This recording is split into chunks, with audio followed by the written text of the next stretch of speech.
Hello बच्चों, तो अब हम डिस्कस करेंगे question number 14 from the chapter haloalkanes and haloarenes, जहां पे हमसे क्वेश्चन में कहा गया है to write down the structure of the major organic products in each of the following reactions. कुछ रिएक्शंस हमें यहाँ पे गिवन है, हमें ये बताना है कि इन सभी रिएक्शंस के दौरान जो मेजर आपका प्रोडक्ट है वो कौन सा बनेगा।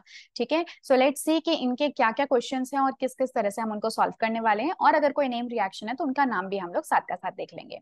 तो देखिए, जैसे कि हम फर्स्ट ही क्वेश्चन की अगर हम बात करें तो यहाँ पे आप देख रहे हो कि यहाँ पे एक एल्काइल क्लोराइड है, जिसको कि जब सोडियम आयोडाइड ऐड करते हैं तो हमें क्या प्रोडक्ट मिलेगा। तो देखो, मैंने आप लोगों को बता रखा है ये रिएक्शन क्या है, इसमें क्लोरीन की जगह पे आयोडीन आ जाएगा। तो ये रिएक्शन आपकी क्या हो गई, हेलोजन एक्सचेंज, यानी कि क्लोरीन जो है वो तो चला गया सोडियम के पास में और आयोडीन जो है वो आ गया क्लोरीन की जगह पे। तो हेलोजन जो है उन्होंने अपनी पोजिशन को एक्सचेंज कर लिया। तो सबसे पहले तो हम प्रोडक्ट देख लेते हैं, प्रोडक्ट क्या बनेगा। देखो, 3 कार्बन की चेन है, तो ये मैंने बना दिया 3 कार्बन की चेन, और यहाँ पे क्लोरीन की जगह आ गया आयोडीन, और साथ में क्या बन गया, NaCl। ठीक है, इस रिएक्शन को आप लोग बहुत अच्छे से जानते हो, इस रिएक्शन को हम कहते हैं फिंकलस्टीन रिएक्शन। ठीक है, याद होगा मैंने किस तरह से याद कराया था, आप लोगों को याद है ना। इसको हमने याद किया था इस तरह से, फिनलैंड में कौन है, फिनलैंड में कौन है, नाई। ठीक है, बाल कटवाने के लिए आप कहाँ गए, नाई के पास, लेकिन नाई जो है वो है कहाँ पर, फिनलैंड में। फिनलैंड क्या है, कंट्री है। तो आपको बाल कटवाने थे इसलिए आप लोग फिनलैंड में गए। तो फिनलैंड से आप लोगों को फिंकलस्टीन याद रह जाएगा, और नाई से आपको सोडियम आयोडाइड रह जाएगा। अब सोडियम आयोडाइड आ गया तो पता चल ही गया कि आयोडीन यहाँ पे रिप्लेस कर देगा क्लोरीन को। तो ये एक तरह का न्यूक्लियोफिलिक सब्स्टिट्यूशन रिएक्शन ही है, बट ये सिर्फ हैलोजेंस हैलोजेंस के बीच में है। ठीक है, चलिए अब हम चलते हैं नेक्स्ट रिएक्शन पे। तो अब देखो, इस रिएक्शन में हमें क्या दिख रहा है, okay let me choose a different colour, right. तो अब देखो, यहाँ पे मुझे एक टर्शरी अल्काइल ब्रोमाइड दिख रहा है, जिसको क्या हमने पोटेशियम हाइड्रोक्साइड के साथ अल्कोहल, देखो इथेनॉल के प्रेजेंस में, यानी कि अल्कोहल के प्रेजेंस में हमने ट्रीट किया। मैंने आप लोगों को बता रखा है कि जो लोग अल्कोहल पीते हैं वो क्या करते हैं, वो घर का भी जो सारा सामान होता है ना उसका एलिमिनेट कर देते हैं, यानी घर के पैसों को, घर के जो ज्वेलरी वगैरह है, घर के जो जायदाद है, वो सब कुछ खत्म कर देते हैं, उसको एलिमिनेट कर देते हैं और कंगाल हो जाते हैं। ठीक है, तो जो लोग अल्कोहल पीते हैं वो एलिमिनेट हो जाते हैं और एलिमिनेट कर देते हैं अपने घर परिवार के प्रॉपर्टी को। तो यही काम जो है यहाँ पर भी होगा, एलिमिनेशन रिएक्शन होगा अगर आप बेस को ऐड करते हो अल्कोहल के प्रेजेंस में। ठीक है, तो क्या हो जाएगा, एलिमिनेशन। कौन सा एलिमिनेशन, तो सभी जानते हैं होगा beta elimination, right, beta elimination reaction. अब इस कंपाउंड को सबसे पहले बनाते हैं, CCH3Br। ठीक है, ये कैसा कंपाउंड होगा, ये कुछ इस तरह का कंपाउंड होगा, जिसमें कि ये देखो तीनों आपके एल्काइल ग्रुप्स ही हैं, तो मैं किसी भी एक को बना लेती हूँ क्योंकि प्रोडक्ट हमारा एक ही बनेगा। अब इसको हमने किसके साथ ट्रीट किया, बेस के साथ में अल्कोहल की प्रेजेंस में। तो होगा क्या, बेस जो है वो पहले हाइड्रोजन को ले जाएगा, फिर ये अपना बॉन्ड यहाँ से शिफ्ट करेगा और ब्रोमीन निकल जाएगा। तो एक तरीके से होगा क्या, ये बॉन्ड की शिफ्टिंग हुई और H और Br दोनों निकल गए HBr की फॉर्म में, और फाइनली यहाँ पे क्या बन गया, यहाँ पे बन गया एक एल्कीन। ठीक है, so this will be your product, ये होगा बीटा एलिमिनेशन प्रोडक्ट। ठीक है, चलो इसी तरह से अब हम चलते हैं नेक्स्ट रिएक्शन पे। अब देखो यहाँ पे क्या है, यहाँ पे भी एक अल्काइल ब्रोमाइड है, बट इस बार हम बेस को ऐड कर रहे हैं वाटर के प्रेजेंस में। तो वाटर तो यार बुरा नहीं होता, पानी तो खूब पीना चाहिए है ना। तो पानी आप पियोगे तो ब्रोमीन जो है वो OH से सब्स्टिट्यूट हो जाएगा। याद रखना है आपको, अल्कोहल के लिए अल्कोहल एलिमिनेट करता है, पर पानी क्या करता है, वो बुराई को, आप देख लो ऐसे देख लो, ब्रोमीन जो है वो क्या है, बुराई। तो बुराई को कौन सब्स्टिट्यूट कर लेता है, वाटर का OH, सॉरी बेस का OH ग्रुप वाटर की प्रेजेंस में। ठीक है, तो अब इसका हम लोग एक बार देख लेते हैं। तो ये हमारा कंपाउंड क्या है, 4 कार्बन की ये चेन है। तो ये हो गई 4 कार्बन की चेन, जहां पे सेकंड पोजीशन में मुझे दिख रहा है ब्रोमीन, राइट। अब जब आप इसको ट्रीट करोगे बेस और वाटर के साथ में, तो ये एक सब्स्टिट्यूशन रिएक्शन होगा, यानी कि ब्रोमीन की जगह पे लग जाएगा OH। ठीक है, तो वो जो पॉइंट था वो आपको सिर्फ अल्कोहल के लिए ध्यान रखना था, ये बिल्कुल ध्यान रखना, बेस अल्कोहल के प्रेजेंस में एलिमिनेशन करता है, जबकि वाटर के प्रेजेंस में सब्स्टिट्यूशन करता है, सब्स्टिट्यूशन रिएक्शन। ठीक है, ये क्या हो जाएगा, सब्स्टिट्यूशन रिएक्शन। अब वो SN1 है कि SN2, that is a different thing. ठीक है, चलो अब चलते हैं हम लोग CH3CH2Br को जब KCN से रिएक्ट कराते हैं, तो जो CN होता है ना, ये है आपका नाइट्राइल, और जो पोटेशियम है वो क्या है, मेटल। तो मेटल के ऊपर क्या चार्ज है, पॉजिटिव चार्ज, और साइनाइड के ऊपर क्या है, नेगेटिव चार्ज। ये बॉन्ड जो है ये पूरी तरह से एक आयोनिक बॉन्ड है, राइट। तो आयोनिक बॉन्ड है तो क्या होगा, अटैक जो होगा वो कार्बन की तरफ से होगा, क्योंकि ये पोटेशियम कार्बन के बीच का बॉन्ड इजिली टूट सकता है। बट लेट्स से, चलो मैं दूसरी रिएक्शन आपको ये भी दिखाऊंगी कि अगर ये रिएक्शन AgCN के साथ होता तब हमारा प्रोडक्ट क्या बनता। ठीक है, पर फिलहाल हम सबसे पहले इसको देख लेते हैं। तो देखो यहाँ पे हमें क्या दे रखा है, एक इथाइल ब्रोमाइड दे रखा है। ठीक है, ये हो गया इथाइल ब्रोमाइड, इसको मैंने ट्रीट किया KCN के साथ में, कोई दिक्कत नहीं है। न्यूक्लियोफिलिक सब्स्टिट्यूशन रिएक्शन, ब्रोमीन हटेगा और इसकी जगह पे साइनाइड लग जाएगा। साइनाइड जो है वो एक न्यूक्लियोफाइल है, तभी तो CN के ऊपर नेगेटिव चार्ज है, ठीक है। लेकिन अगर यही रिएक्शन मैंने AgCN के साथ कराई होती तो जो मेरे को प्रोडक्ट है ना वो ये नहीं मिलता, तब मुझे प्रोडक्ट मिलता है NC। क्यों? क्योंकि जो Ag और C का बॉन्ड है ना वो क्या है, वो पोलर मतलब वो क्या है, एक कोवेलेंट बॉन्ड है, जबकि पोटेशियम और साइनाइड के बीच का बॉन्ड आयोनिक बॉन्ड था, तो इजीली ये बॉन्ड टूट गया जब हमने एक्वस इथेनॉल डाला तो। लेकिन क्योंकि सिल्वर और कार्बन के बीच का बॉन्ड अब कैसा है, देखो सिल्वर जो होता है ना वो एक इतना अच्छा मेटल नहीं है, ठीक है, और ये आपको ट्रांजिशन एलिमेंट सीरीज में भी बिल्कुल नीचे ही नीचे दिखता है। तो इस वजह से जो इलेक्ट्रोनेगेटिविटी डिफरेंस है सिल्वर और कार्बन के बीच में वो इतनी ज्यादा नहीं है, और ये बॉन्ड कैसा है, कोवेलेंट नेचर का। कोवेलेंट नेचर के बॉन्ड होने की वजह से हालांकि यहाँ पे भी पार्शियल पॉजिटिव और पार्शियल नेगेटिव चार्जेस हैं, बट ये चार्जेस इतने स्ट्रांग नहीं है कि आप एक्वस इथेनॉल डालो और ये इजीली सेपरेट आउट हो जाए।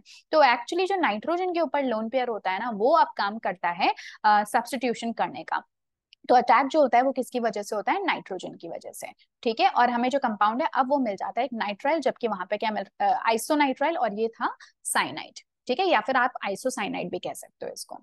क्लियर? तो ये आपके कुछ प्रोडक्ट हो जाते हैं। सो this was your question number 4। अब हम चलते हैं नेक्स्ट क्वेश्चन पे। तो यहाँ पे आप क्या देख रहे हो, C6H5ONa और C2H5Cl, ठीक है। तो एक तरफ तो आपका ONa है और दूसरी तरफ आप क्या देख रहे हो, Cl है, राइट। तो क्या होगा ये आपका, सो दिस इज अब क्लोराइड है और ONa ग्रुप है, तो यहाँ पे क्या हो जाता है, Na और जो Cl है ये तो आपस में NaCl के फॉर्म में निकल जाएंगे, और पीछे क्या बचा आपका, ये जो बेंजीन है इसके साथ में जुड़ जाएगा O, और ये हो गया C2H5, ठीक है। इस रिएक्शन का नाम कुछ ध्यान आया क्या, इसको कहते हैं विलियमसन्स सिंथेसिस, ठीक है। ये जो रिएक्शन है ना ये ईथर्स को बनाने के काम आती है। तो इसमें आप क्या यूज करते हो, आप इसमें यूज करते हो RONA, और इसी तरह से आप इसको याद भी कर रख सकते हो। कैसे? जो विलियम का सन है, ठीक है, विलियम को एक आदमी है जिसका बेटा, ठीक है, बेटा कौन है, मान लो छोटा है, 1 आध साल का है, तो जो छोटे बच्चे होते हैं वो क्या करते हैं, वो हमेशा रोते रहते हैं, राइट। तो यहाँ पे भी जो विलियम का जो सन है वो क्या है, हमेशा ही रोता रहता है, राइट। तो इसको आप कैसे ध्यान रख सकते हो, विलियम का सन, यानी विलियम का जो बेटा है, विलियम का सन का रोना इधर उधर का, हमेशा इधर उधर रोना, ठीक है, या फिर ऐसे लिख दो इधर उधर रोना, मतलब वो हमेशा रोता रहता है, तो इसलिए हम क्या बोल रहे हैं कि उसका इधर उधर रोना चलता ही रहता है, ठीक है, कुछ इस तरह से। तो विलियम का जो सन है, यानी कि विलियम सन रिएक्शन, इधर इधर से मतलब हो गया ईथर, इससे आप क्या करते हो, ईथर को बनाते हो, और रोना से आपको याद आ जाएगा, इसके लिए आप जो इनिशियली रिएक्टेंट ले रहे हो वो कौन है, RONA, यानी कि एल्कोक्साइड्स को आप लोग यूज करते हो, ठीक है, सोडियम के एल्कोक्साइड्स को। Is that clear? ठीक है, इस रिएक्शन को याद रखना, जब हम लोग आगे जाके ईथर के रिएक्शंस पढ़ेंगे, प्रिपरेशन मेथड्स, तो वहां पे भी हम इसको डिस्कस करेंगे। नेक्स्ट जो हमारे सामने रिएक्शन आती है वो कौन सी है, so this is your alkyl alcohol, ठीक है। ये कुछ इस तरह का 3 कार्बन की चेन जिसपे लगा है OH, और इसको आप रिएक्शन किसके साथ करा रहे हो, एक क्लोरीनेटिंग एजेंट के साथ में, ठीक है। SOCl2 एक बहुत अच्छा क्लोरीनेटिंग एजेंट होता है, मैं आपको कई बार बता चुकी हूँ। तो यहाँ पे OH जो है वो रिप्लेस हो जाएगा क्लोरीन से, साथ में यहाँ पे HCl गैस रिलीज होती है, ये गैस है, और साथ ही में रिलीज होती है SO2 गैस। तो इस रिएक्शन के अच्छे होने का कारण भी यही है कि यहाँ पे जो को प्रोडक्ट्स बन रहे हैं मेन प्रोडक्ट के साथ में, वो दोनों ही गैसियस स्टेट में है। तो ये रिएक्शन अगर खुले में कराई जाएगी तो उसमें से गैसेस बाहर निकल जाएंगी, और ऑटोमेटिक आपका जो कंपाउंड है वो प्योरिफाइड फॉर्म में आ जाएगा।